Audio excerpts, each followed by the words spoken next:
Temperance Wade stepped out of the Dusty Rose saloon into the harsh noon sun and found 3 men waiting with a rope. The tallest wore a marshal's badge that caught the light like a threat. Behind him, the crowd that had gathered on the boardwalk fell silent. Watching, she recognized that silence. It was the kind that came before a hanging. Marshal Kincaid smiled, slow and cold. "You are under arrest for the theft of territorial funds from the land office." Temperance felt the words land like stones. She had never been inside the land office in her life. "I have not stolen anything." Her voice came out steady despite the tightness in her chest. The marshal's smile widened. "We will let Judge Harper decide that. The trial is set for tomorrow morning." He gestured, and his 2 deputies moved forward. Before they could reach her, a horse came around the corner at a reckless speed. The rider pulled up hard, and the animal skidded in the dirt, throwing dust across the deputies. Eamon Pruitt swung down from the saddle before the horse had fully stopped. He was a horse trainer who worked at Willow Ranch outside town, a man most people avoided because of rumors no one could quite pin down. "Marshal," Eamon said, his voice level but carrying an edge. "You arresting people in broad daylight now without evidence?" Kincaid's expression tightened. "This does not concern you, Pruitt." Eamon looked at Temperance, then back at the marshal. "I was in the land office 2 days ago. I saw who went in and out. Miss Wade was not there." The crowd shifted, murmuring. Kincaid's jaw worked. "Your word means nothing in this town. Everyone knows you are a drifter with a past you will not talk about." Eamon stepped closer, and Temperance saw something dangerous flicker in his eyes. "Then bring your evidence to court. Let the judge see it. Otherwise, you are just bullying a woman to cover your own failures." Kincaid's hand moved toward his gun. Eamon did not flinch. The moment stretched, brittle and sharp. Then the marshal forced a smile. "Fine. She will have her trial. But she stays in custody until then." He nodded to his deputies, who grabbed Temperance's arms. Eamon moved as if to intervene, but Temperance shook her head slightly. "Do not," she said quietly. "It will only make it worse." His eyes met hers, and she saw frustration there, and something else she could not name. The deputies led her toward the small jailhouse at the end of the street. Behind her, she heard Eamon's voice, low and hard. "I will be at that trial, Marshal. And I will bring others who saw what really happened." The cell was small, iron-barred, and stifling in the afternoon heat. Temperance sat on the narrow cot and tried to think. She had worked at the Dusty Rose for 2 years, singing 6 nights a week to help the owner, Mrs. Calloway, keep the place afloat. The saloon was struggling, and if it closed, half the women who worked there would have nowhere to go. That was the public goal she had held on to. Keep the business open. Keep people employed. But underneath that was the private need she rarely admitted. She wanted to build a home. A real one. Somewhere she could stop running. Stop hiding from the wrongful accusation that had followed her out of Kansas 3 years ago. A man had accused her of stealing from his store. She had not done it, but the town had believed him because he was wealthy, and she was just a shop girl. She had left before they could arrest her. Now, it seemed, history was repeating itself. The door to the jailhouse creaked open. She expected a deputy, but it was Eamon who appeared, carrying a plate of food. The deputy on duty waved him through with a bored expression. Eamon set the plate on the floor outside the bars. Mrs. Calloway sent this. Temperance rose and took the plate. Thank you. He did not leave. Instead, he leaned against the wall, arms crossed. Why did Kincaid target you? She looked at him carefully. Eamon Pruitt was not a man people trusted easily. He had appeared in Broken Basin 8 months ago, taken work at Willow Ranch, and kept to himself. Rumors swirled. Some said he had killed a man in a card game. Others said he was running from a blood feud. No one knew the truth, because he never spoke of his past. I do not know, she said finally. I have never had trouble with him before. Eamon's eyes narrowed. He is corrupt. Everyone knows it, but no one will say it out loud. He takes bribes, looks the other way when cattle get stolen, and pockets money meant for town improvements. If someone is finally investigating him, he needs a scapegoat. Why are you helping me? Temperance asked. You do not know me. Eamon was silent for a moment. Then he said, I know what it is like to be accused of something you did not do. I know what it is like when no one stands up for you. His voice was quiet, but she heard the old wound in it. What were you accused of? His jaw tightened. Does it matter? She studied him.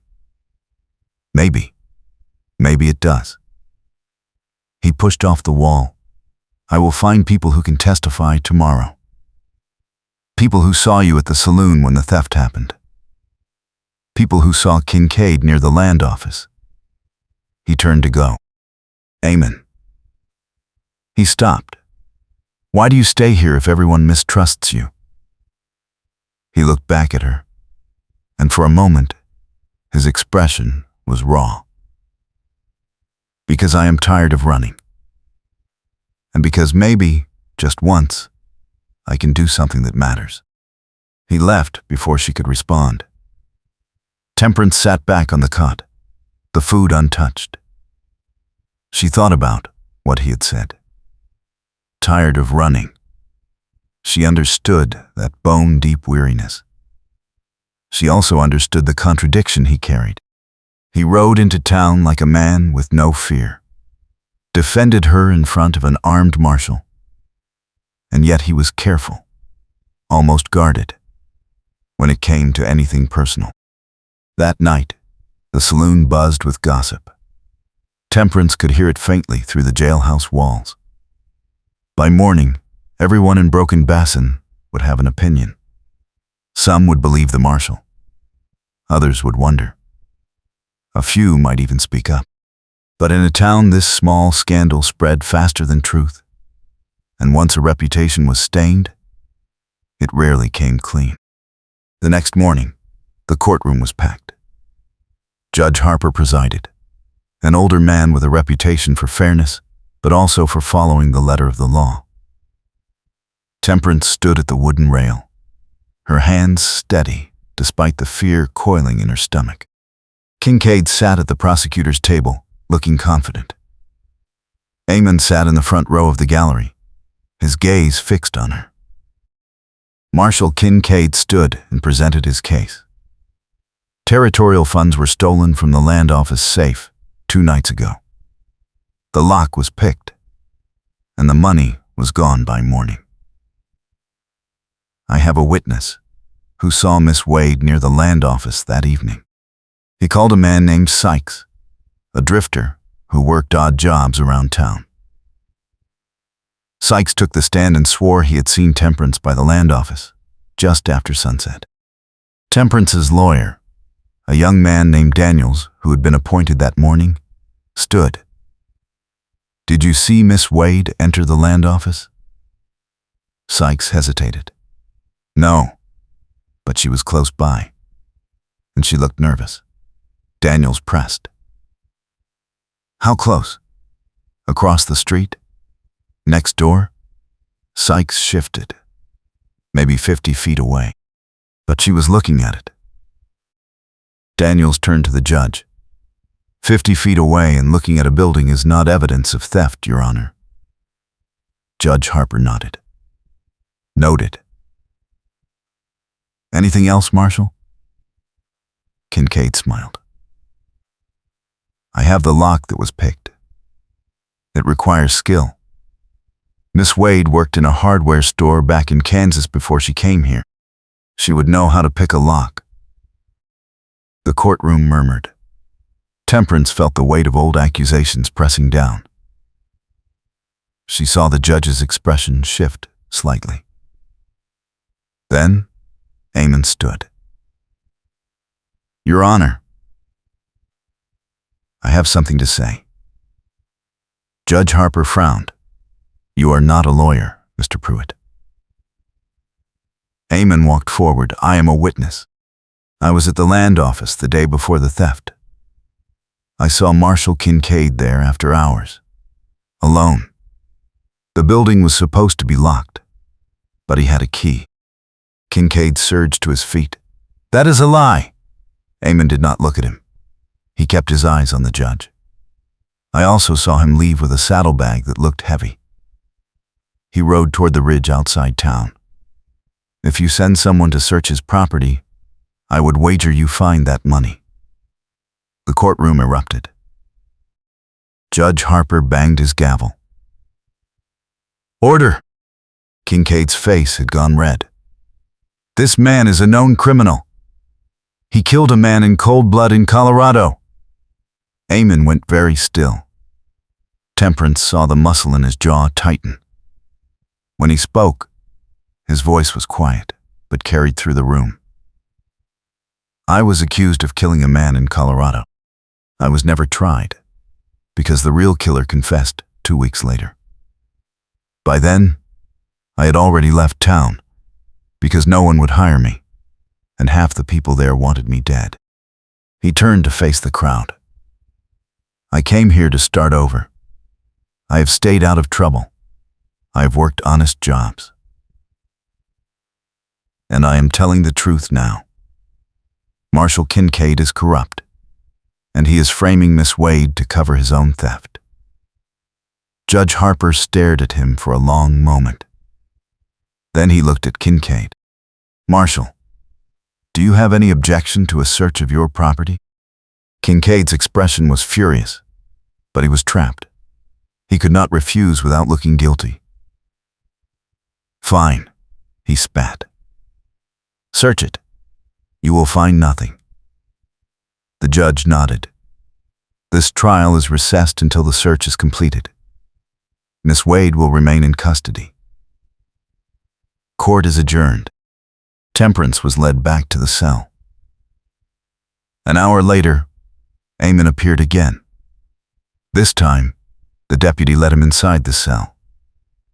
The man was clearly sympathetic now, or perhaps just curious. Amon closed the barred door behind him and leaned against the wall. They are searching his property now. If the money is there, you will be free by tonight. Why did you not tell people the truth about Colorado before now? Temperance asked.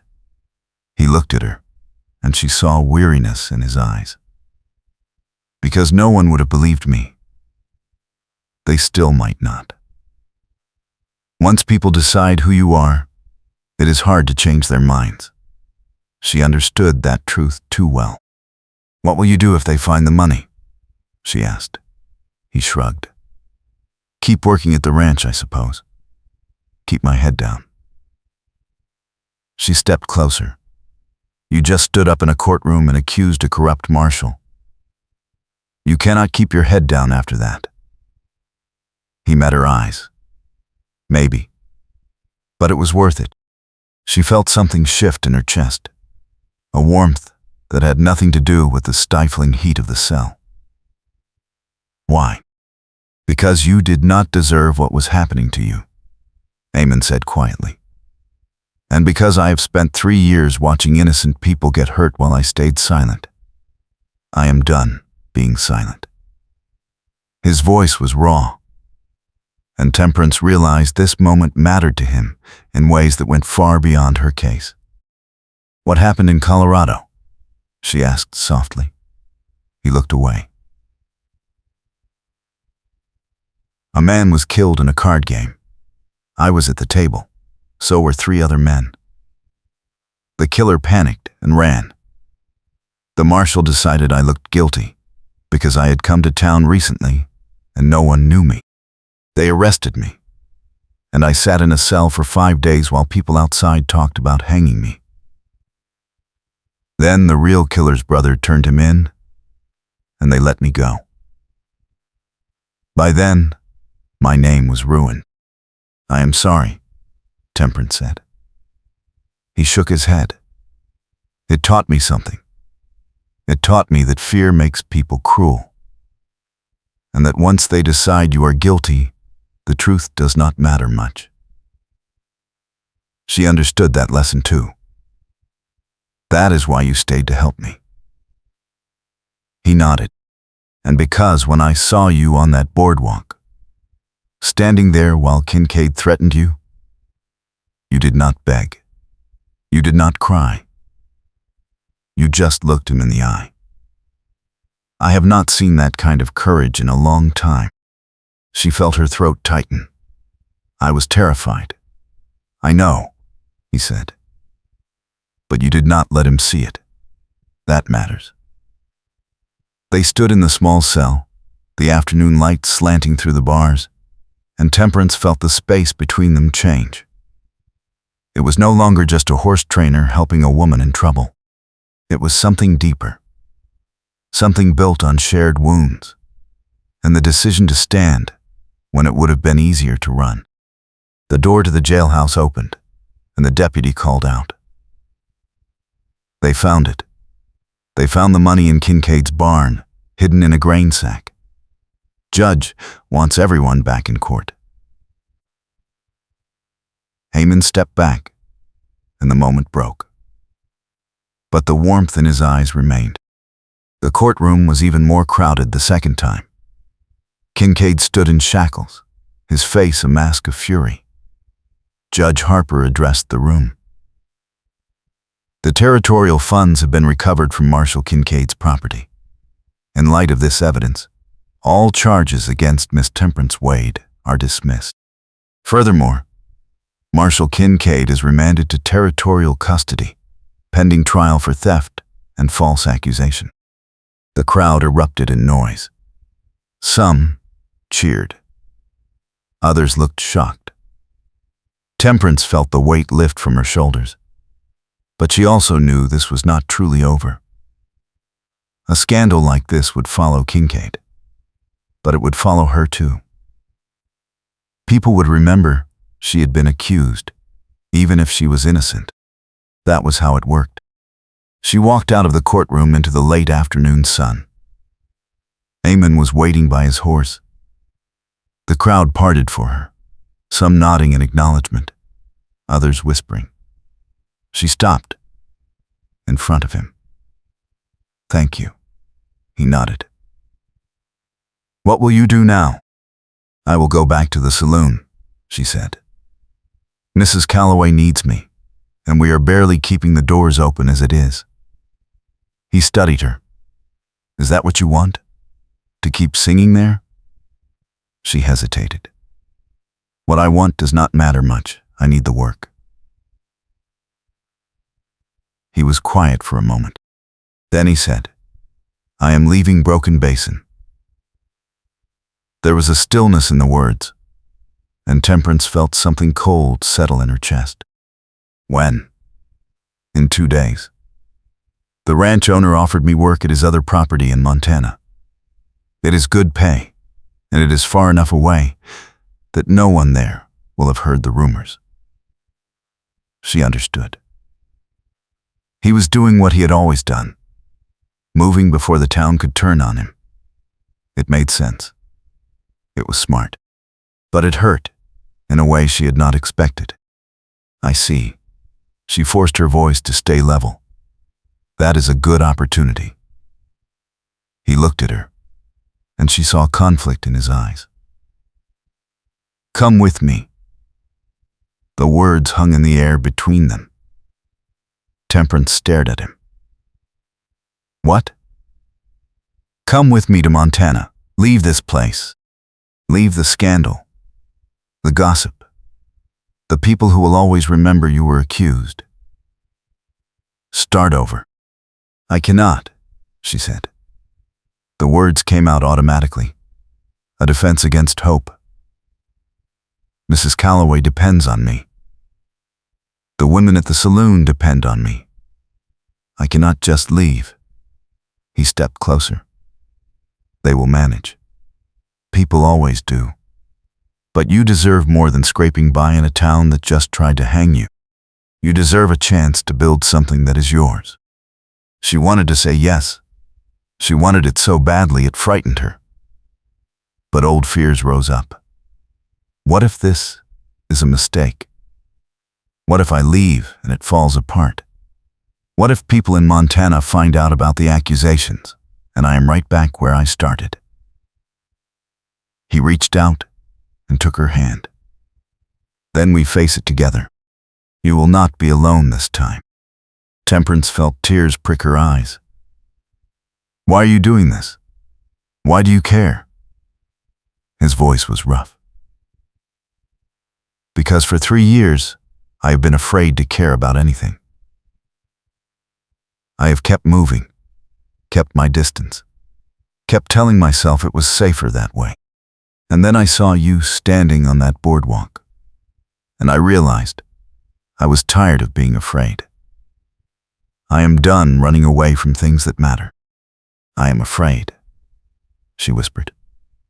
He squeezed her hand. I know. So am I.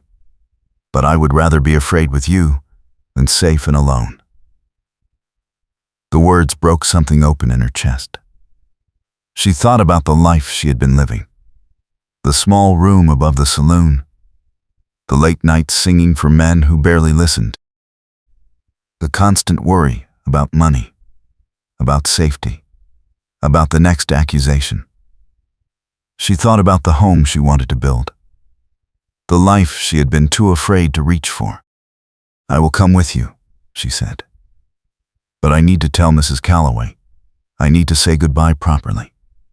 He nodded. 2 days. We leave at dawn on the 3rd day. She felt a strange mix of terror and exhilaration. 2 days to pack up her life. 2 days to prepare for a future she had not imagined that morning. That evening, she told Mrs. Calloway. The older woman looked at her with shrewd eyes. This is about the horse trainer, is it not? Temperance nodded. He asked me to go with him to Montana. Mrs. Calloway poured 2 glasses of whiskey and handed one to Temperance. Do you love him? Temperance considered the question. I do not know yet. But I think I could. And I know I do not want to stay here, looking over my shoulder, waiting for the next person to decide I am guilty of something. Mrs. Calloway clinked her glass against Temperance's.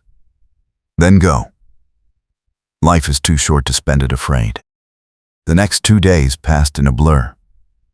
Temperance packed her few belongings, said goodbye to the women at the saloon, and tried not to think too hard about what she was doing.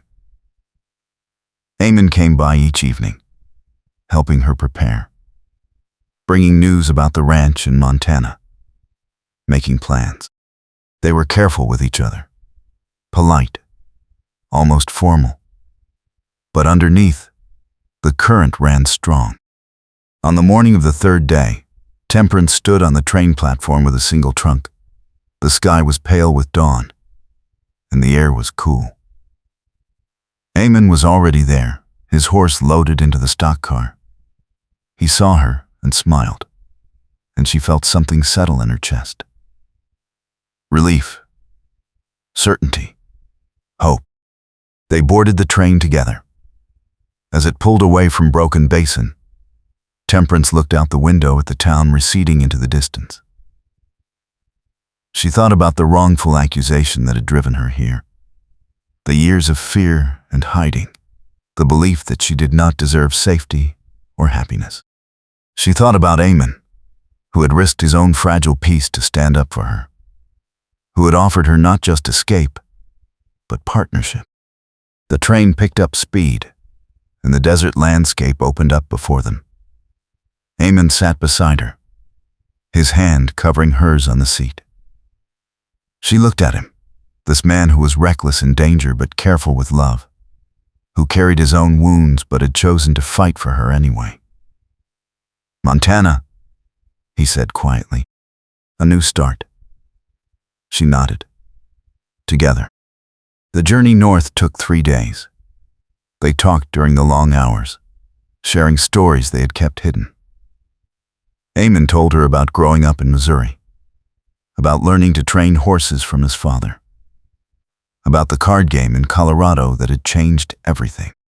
Temperance told him about Kansas, about the store owner who had lied, about the years of moving from town to town, always afraid the past would catch up. By the time they reached Montana, something had shifted. The careful distance was gone. In its place was trust, earned through honesty and shared risk.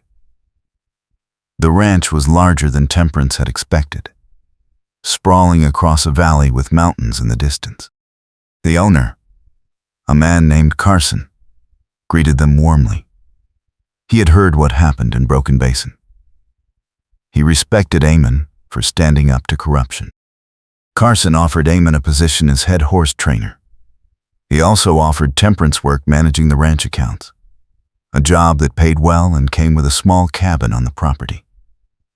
It was more than either of them had dared hope for. That first night, standing outside the cabin under a sky full of stars, Eamon turned to her. "I know this is fast. I know we are still figuring this out. But I want you to know, I am not going anywhere. I am done running." Temperance looked up at him. "I am done running too." He kissed her then, and it felt like a promise. Not a reckless one, but a deliberate choice. They had both been accused, both been wounded, both been afraid. But they had chosen each other anyway, and that choice was the foundation of something real. Over the following months, they built the life Temperance had dreamed of. The cabin became a home. Eamon's work at the ranch thrived, and Temperance found satisfaction in managing the accounts and being trusted with responsibility. They married in the small church in town, with Carson and his wife as witnesses. It was simple, quiet, and exactly right. One evening, nearly a year after they had left Broken Basin, a letter arrived. It was from Mrs. Calloway. Kincaid had been sentenced to 10 years in territorial prison. The new Marshal was honest, and the town was slowly recovering.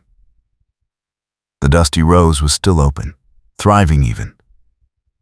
Mrs. Calloway wrote that people still talked about Temperance and Eamon, about the day they had stood up to corruption and then left together. Some admired it. Some were scandalized. Most had moved on. Temperance folded the letter and set it aside. Eamon looked up from the saddle he was mending. "Everything all right?" She smiled. "Everything is fine. Better than fine." He stood and crossed to her, pulling her into his arms. She leaned into him, feeling the solidity of his presence, the safety of being known and chosen. They had built their home, not just the cabin, but something deeper. A life rooted in honesty, trust, and the decision to face fear together, rather than run from it separately. It was not perfect. There were hard days, moments of doubt, old wounds that still ached, but they faced them together, and that made all the difference. Outside, the Montana wind carried the scent of pine and snow. Inside, the fire burned warm. And Temperance Wade Pruitt knew, with a certainty that went bone deep, that she was finally home.